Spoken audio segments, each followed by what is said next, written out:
Here's the Dvar Malchut. We're continuing what we did yesterday, and the Rebbe essentially asked, why is it that we don't see God? Why don't we see the future redemption? Why don't we see a massive change in the world for good? Why don't we see world health and happiness and brotherhood and love? And why don't we see all these things? The Rebbe spoke about it so wonderfully and explained so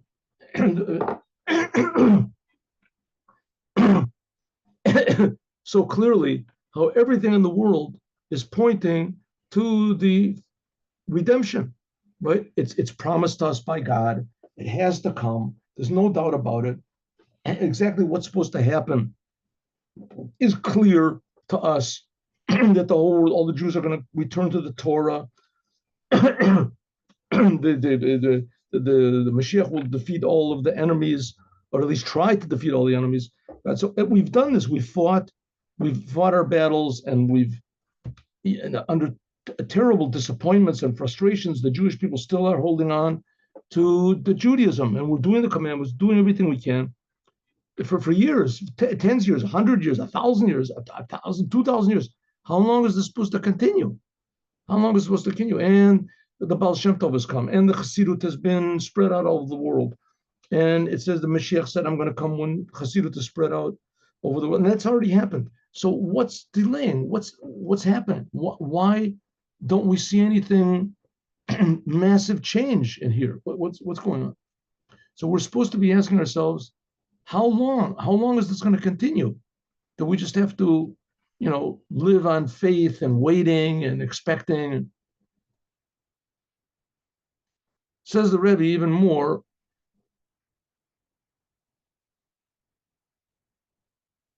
And like it says in our Torah portion, Re'eh,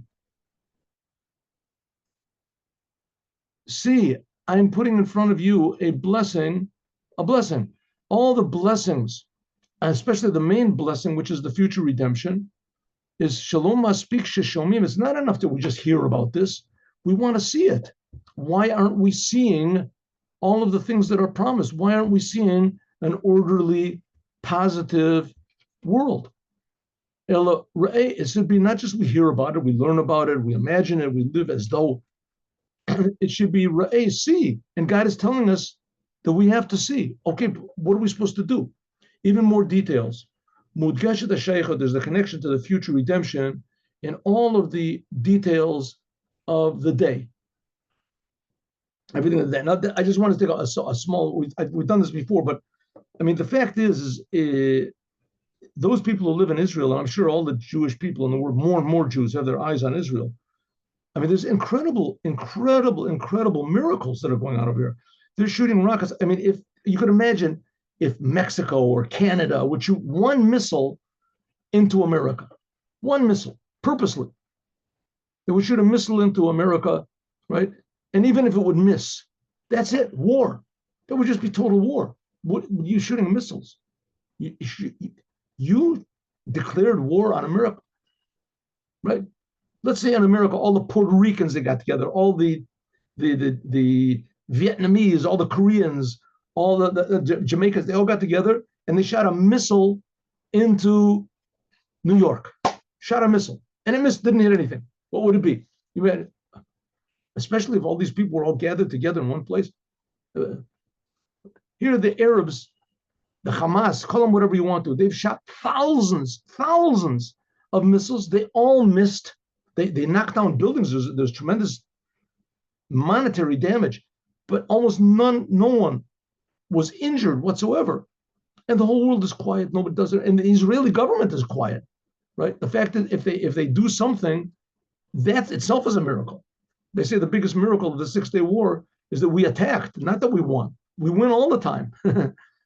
That we attacked, they got into their mind. Usually we're so afraid of world opinion that we attacked. We just attacked something a few days ago. What is it? We blew up some big storehouse they had of thousands of missiles that they wanted to shoot at us.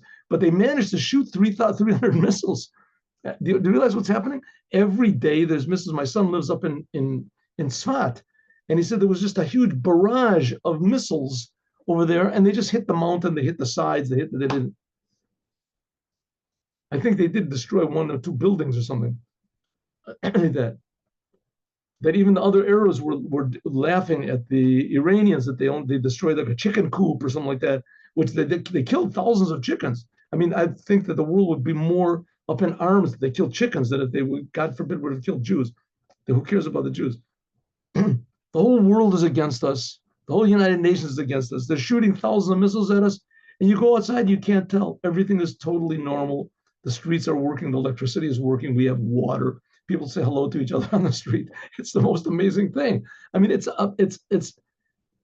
I would think that the love of God is so thick in the air over here. It's a miracle that we can breathe. We just, and do we appreciate it? Thank you, God, for the amazing miracles that we're doing. We don't even know the miracles that God is doing. God protects us, so we don't even know what they're planning, right? Because their plans get foiled, right? They push the wrong button and the bomb explodes early or something. There's just now, a few days ago, there was a suicide bomber, and he came in, he was going to blow up a synagogue. He wanted to blow up a synagogue. So he got to the door and he knocked on the door. They didn't let him in or whatever reason it was.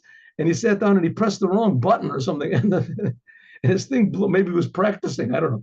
And his bomb blew up, and it blew up. It just, it messed up the whole street because it sent parts of him all over the place.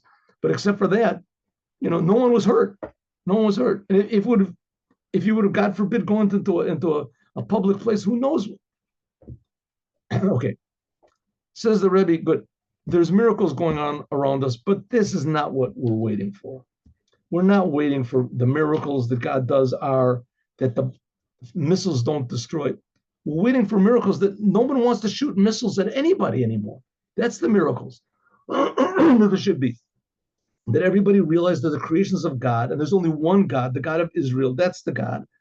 And that everyone in the world realizes it. And he's creating everybody. He's pretty good. He's creating everybody and all the bugs and all the animals and all the Palestinians. He's creating. He's creating everybody. So if you love Palestine or something like that, so for sure you should love God, right? You should love God. Everyone will turn to God, right? Okay, so we can see other signs, says the Rebbe. We can see constant signs, in addition to the thousands of missiles that they shot. First of all, we're in Shabbat. When the Rebbe was speaking, Shabbat itself is similar to the day what's called totally Shabbat and eternal, rest the whole forever. Rest in Judaism doesn't mean you don't do anything. Rest means that you are free from worries, free from disease, free from problems, free from obstacles. That's what rest means. Ideal life is a dynamic life. Dynamic. You do things. That means you're free to do what you're supposed to do. Feel your responsibility to God. That's what it means, menucha. Ubafrat, and especially on Shabbat, Shlishi, and this third Shabbat, which corresponds to the third redemption from the 7 weeks of comfort, right? There's after Tisha B'Av, so there's 7 weeks on Shabbat. We read a comforting prophecy, and the comfort for the Isaiah from Jeremiah, the prophet, comforting. And this is one of the 7 comforting prophecies. I think all of them come from Isaiah, actually, from comforting. This is the third one. Number 3 is a special number in Judaism. Special number in Judaism. The Torah was given on the 3rd month. The Jewish people are a triple people. The number 3 is a number of chazakah. It's a thing it's a sign that something is permanent. The first day of Rosh Chodesh Elul, Rosh Chodesh in general, is Rosh Chodesh in general. The first day of every month is connected to the redemption. What's the first month in Judaism? We go according to the moon, right? So it says when the moon, you can just see the sliver, that's the first day of the month. That's the first day of the month. So it says, just like the moon renews itself, the Jewish people, they're going to renew themselves. That the Jewish people are going to be renewed like the moon. Even more, the moon, at the end of the month, it's dark, and then it becomes bigger, and the Jewish people are going to become bigger and bigger, more and more light to the world. That's the level of Rosh Chodesh Elul. This is it comes immediately at the end of the month of Av. That in the month of Av, it says Menachem Av, that the name of the Moshiach is Menachem. That's what it says in the Talmud, also in Sanhedrin. And Mashiach was born in the month of Av, and the mazel and the zodiac sign of the zodiac of the month of Av is Aryeh, Leo, a lion. Aryan, Al Shem, because Bo Aryeh, because it says a lion will come. This is God, and he will build the Ariel, which is the holy temple. Mashiach is going to be the representative of God. It's going to turn everyone's attention to the Creator. Ubafrat, and especially when we're staying now on the 30th day of the month of Av. That's what it was when the Rebbe was speaking. The 30th day of the month of Av. That's really the first day of El, first day of Rosh Chodesh El. Then this is the finishing of the month of Av. Asher Gam Inyani Bilti Ritzum, that all the bad things that happened in the month of Av also. Why did they happen? They only happened in order that the Aryeh, that the lion should come. It says that the lion came and destroyed the lion in the month of the lion. The lion was Nebuchadnezzar, and he destroyed the lion, which is a temple, in the month of the lion, which is Av. It says it's going to come the lion, which is God, and he's going to rebuild the lion, which is the holy temple, in the month of the lion, which is the month of Av. It says the good things are going to come. It will be built, and the Ariel, in month of Av, will be rebuilt the temple. It'll come down from heaven. This is relevant to the month of Elul, that the Aleph of Aryeh, we said, remember we learned that before?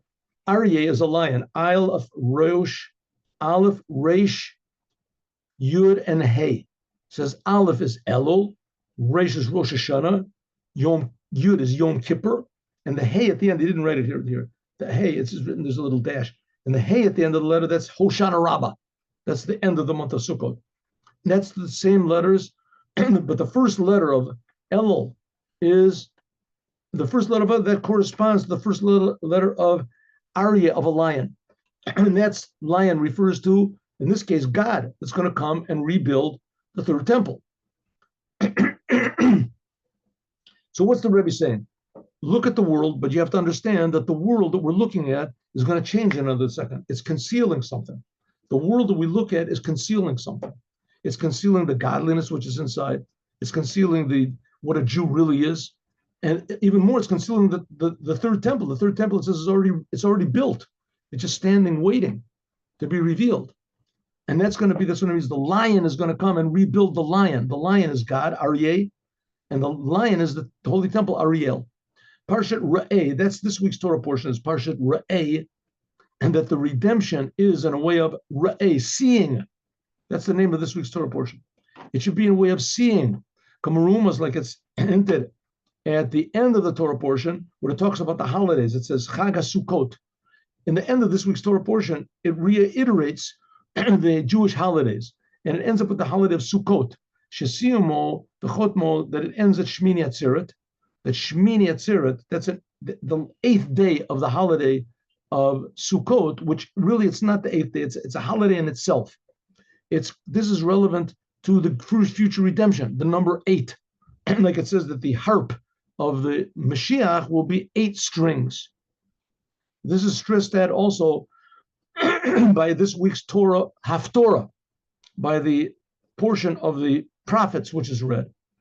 Sha'av k'shechol Shabbat Parshat Re'eh on Rosh Chodesh Elul, as we don't read this parsha, but this we do in Israel now. We do because it's not Rosh Chodesh, but the Haftorah is yes, okay. The Haftorah of Shabbat Rosh Chodesh is also a topic of comfort. Because we read this Shabbat, we read the prophecy after we finish reading from the Torah. So we read the prophecy of Isaiah. 1 second, excuse me. Isaiah, which is in chapter 54 of Isaiah.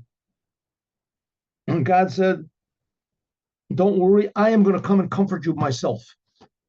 I said, maybe I'll translate it after this class. I'll put up an email, a YouTube, or I'll find, maybe I did it last year, put up the YouTube. It says, God said, I'm going to comfort you like a man that his mother comforts him. Also, I will comfort you. I will comfort you. In Jerusalem, you will be comforted. And also many, many sentences that talk about the future redemption, like Samchu Yerushalayim, Begilubo, rejoice Jerusalem, and be happy in it. I will take you from all of the nations, and I will build the house of God. These are the prophecies that God promises us until the end, when it says, Yehi v'haya midei chodesh v'chodsho, it will be in every month and every that's what we read when it falls on, just 1 second.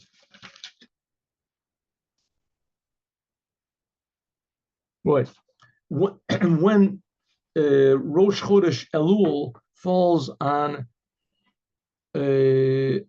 Shabbat, so we don't read the normal Haftorah, which is comforting us, but the Haftorah of Rosh Chodesh Shabbat is comforting in itself. This itself is comforting. God promises, I'm going to rebuild the temple. I'm going to gather all the Jewish people together. Until finally it says, and every month and every Shabbat, all flesh will come and bow down to me.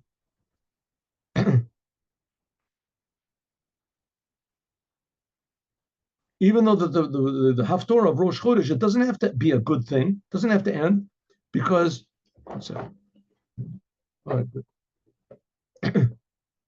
because the beginning and the end of the Haftorah of Rosh Chodesh, that's when the Rebbe was speaking, was Rosh Chodesh. It talks about Rosh Chodesh, that's enough. You don't have to have good stuff in the middle, but it does. It talks about how God will comfort all the Jewish people. The Cain also, when we add, we say Machar Chodesh, the day tomorrow is going to be Rosh Chodesh. Okay, this we don't. Let's go. Gam also, but Kriya Shakurim also, when we read immediately in our prayers of Mincha, this Shabbat coming Mincha, what we read in Mincha, we read the first portion of next week's reading. What's next week's reading? Shoftim. Shoftim v'shotrim titen lecha b'kol sharecha. Judges and policemen must be put in all of your gates.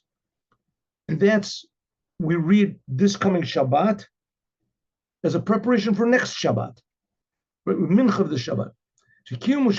This commandment of putting judges and policemen in every city, this is only going to happen when Moshiach comes.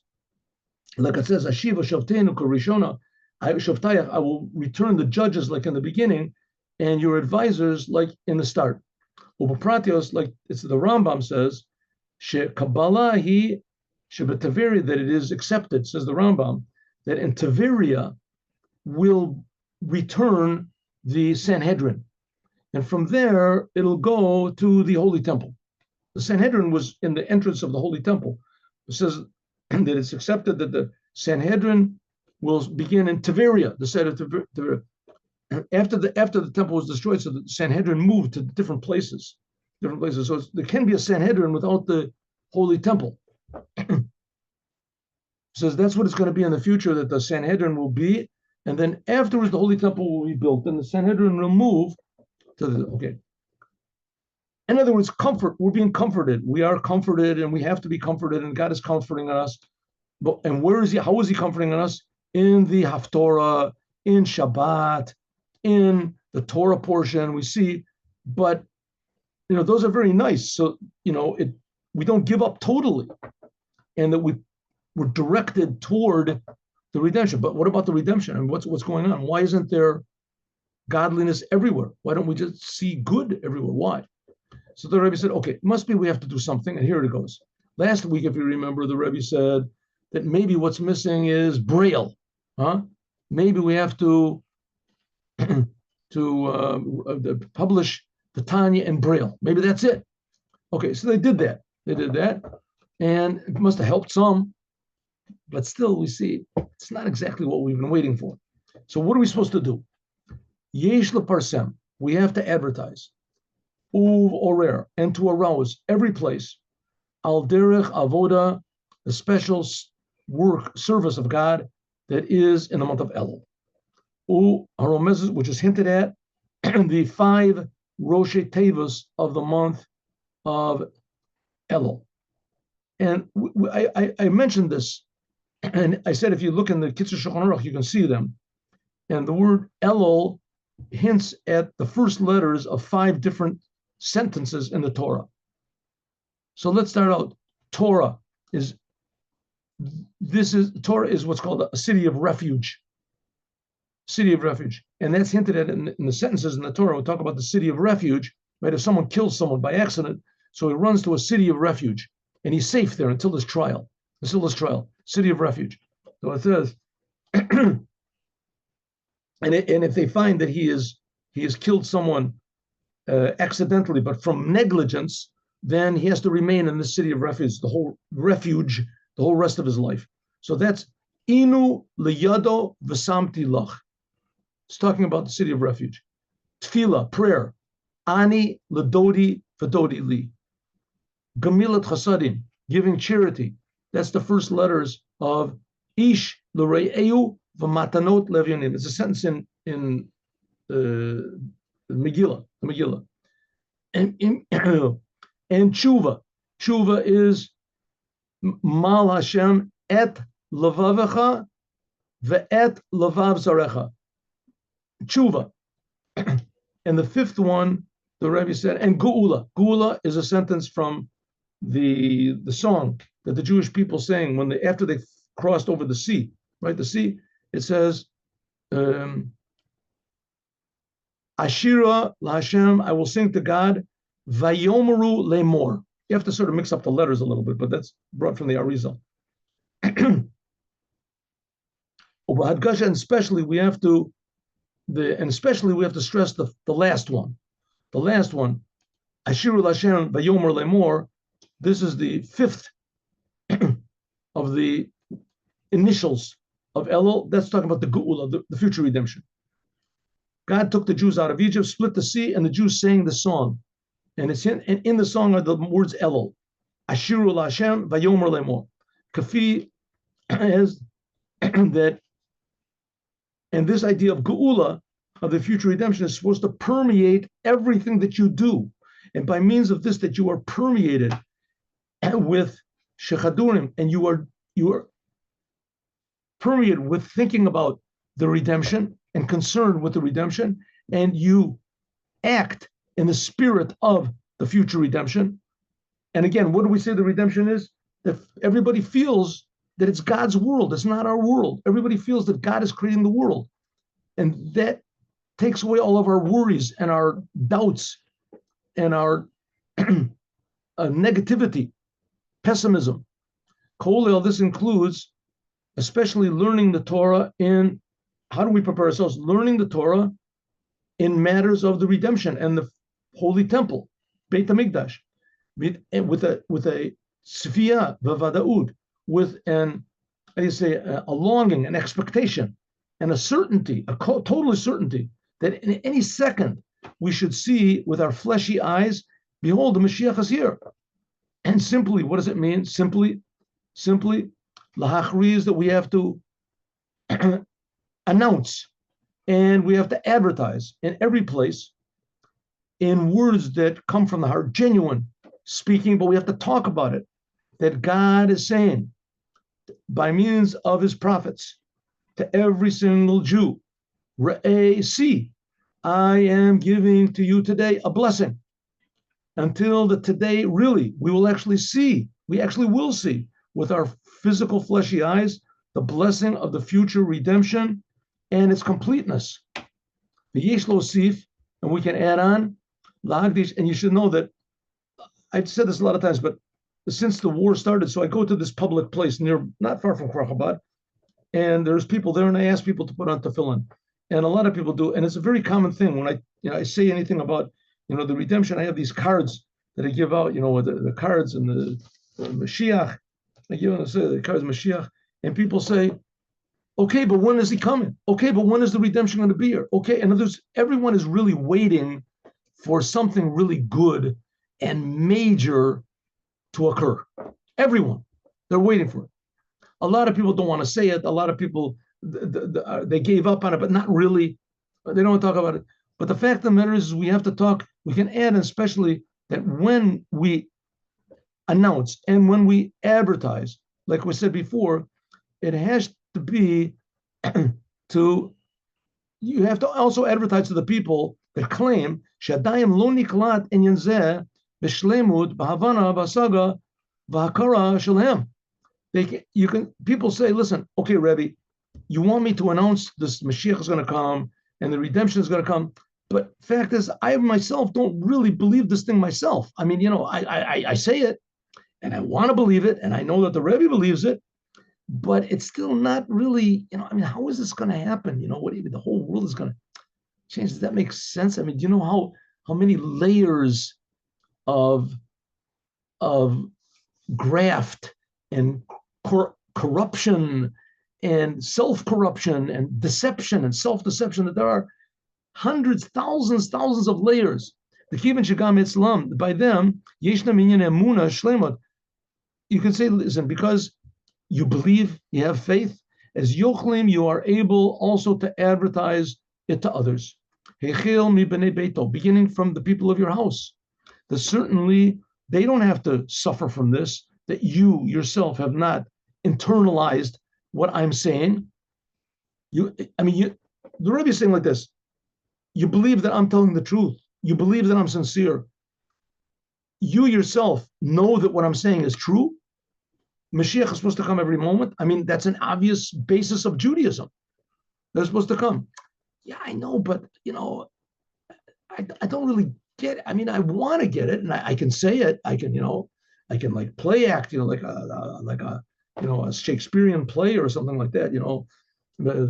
But I don't really believe it in myself. I mean, I won't be disappointed if Mashiach doesn't come in another 5 minutes. I've just gotten used to it. So the Rebbe says, okay, you've gotten used to it, but the fact of the matter is, why should other people suffer because you got used to it? You go out and advertise. Every single Jew has to know. And certainly, if you work and you make an effort, then your words will be accepted. And not only will it be accepted by others, it'll be accepted by you. And suddenly you'll start to say, maybe this is really true, that it'll be inside. And one example is, and I'll just say this and we have to finish the class, is the Rebbe said you should go and put on tefillin on people in the streets, and that every Jew wants to put on tefillin. Every Jew, every male Jew wants to do all of the commandments and wants to put on tefillin. Because the tefillin are holy and they're godly and it's pure godliness. And this. Okay, so the Hasidim went out and they did it. But, they did it because the Rebbe said you do it. Would you like to put on tefillin? And people say, okay. And I know I've done it a few times. I stopped doing this already. But would you like to put on tefillin? The person says, okay. And I think to myself, I mean, this guy, maybe I should say, do you realize what this means? This is a religious ritual you're doing in public. You're not a religious guy. You haven't put on tefillin. You're going to do a religious ritual that's going to take you 3 minutes or so in the middle of the street that everybody can see, and you're not religious. Are you sure you want to do this? But I keep quiet. I don't say anything, right? People say, yeah, I'll put on tefillin, right? I'll put on tefillin.